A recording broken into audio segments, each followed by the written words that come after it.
Welcome to calculating surface area of three-dimensional objects. This is a continuation from Math 9. There's just some additional three-dimensional figures here, but we're going to set it up the same way. So let's get started. The formulas are there for you, and we'll talk about the new formulas once we get there. So we're going to calculate the surface area of each object. We're going to show the same step that we showed when we did it in Math 9, and it says round to one decimal place where possible and include a unit. So for the cube, remember calculating surface area is calculating the number of square units required to cover or paint that surface. And so we'll start with the cube, and I'll do my best to make sure that you'll be able to see it. I'm going to switch colors a little bit here. So always go SA for surface area. I don't need the formula. Since there's one variable, there's one measurement. 6 times 5.4 squared, and that gives us 175 centimeters squared. Moving over to the rectangular prism. So this is where, of course, we have 3 sets of 2 identical faces with normally three different dimensions. It's not necessary, but that's normally what we have. I'm just going to start it down here. So SA equals, and by all means, feel free to label it if you need to. So we've got the width, we've got the length, and then we've got the height here. And so when I do this, I don't consciously substitute. I just make sure that I pair up the different dimensions and just make sure not to double. Plus 2 times 2 times 6 almost fits, and then the surface area for that would be 72 square feet. And then the right triangular prism, which is over here. So this is the one where we kind of came up with that formula. And in order for this formula to work, now this is with the right triangular prism, the B needs to be the base of the triangle, H is the height of the triangle, L is the length of the hypotenuse, and W is the width of the prism. And so we'll just go surface area equals, so the base times height takes care of the 2 triangles because it's base times height divided by 2 and then multiplied by 2.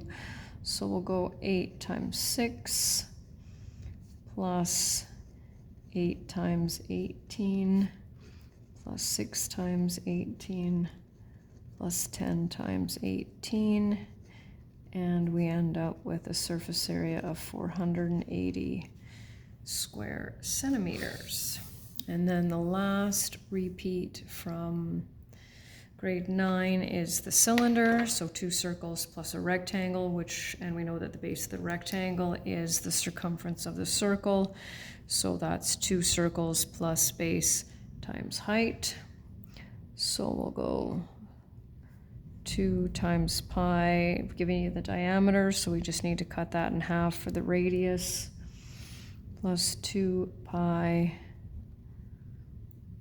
RH, and this is where we're going to need to round to one decimal place, 914.6 square meters. I'm just going to slide over a little bit. So one of our new ones is the pyramid, which has 5 faces. It has, now depending, because it doesn't have to have a square base, but this one does. So it has a square base, and then it has 4 identical triangles. And so the formula for that is B squared.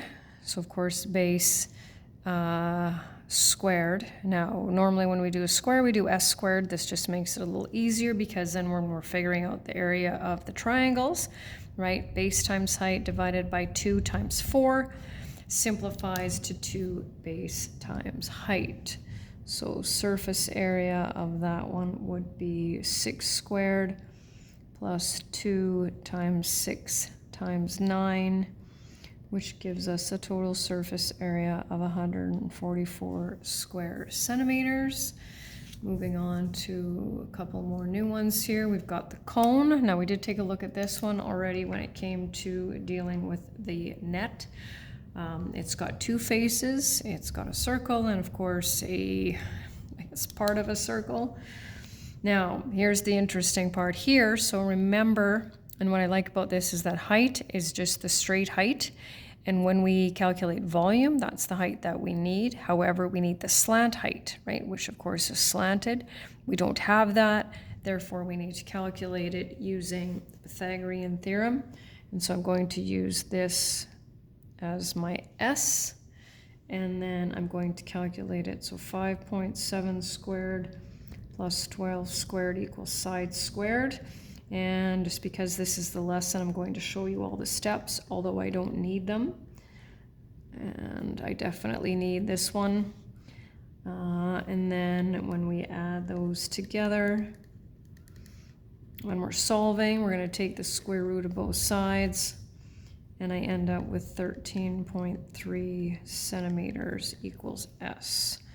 So I definitely need those steps. So now we have all the numbers that we need. So surface area equals pi times r squared plus pi times r times S. And then we'll have to round to 1 decimal place, 340.2 centimeters squared. And whoops, there it is. Okay, the sphere is pretty simple. Anytime we're dealing with something circular, we need to deal with pi. So it ends up being 4 times the area of a circle. So surface area equals 4 times pi times 14 squared, which rounded to 1 decimal place gives us 2,463. Just wondering if that's exactly 1 decimal place. Hold on.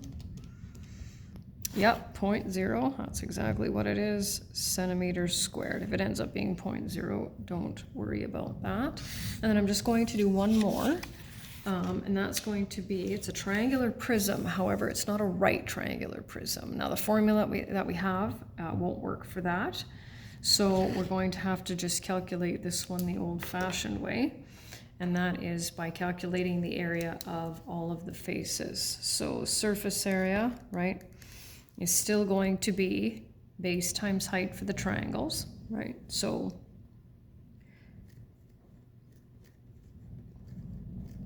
that's going to take care of both of those triangles. Then we need the dimensions of the 3 rectangles, right? And I can see that in this case, they all measure 5 by 3, 5 by 3. So in this case, I can go 3 times 5 times 3. If they were all different, then, well, it would most likely be not all different, but 3 times 2.6 plus 3 times 5 times 3 is 52.8 square meters. And that's the end.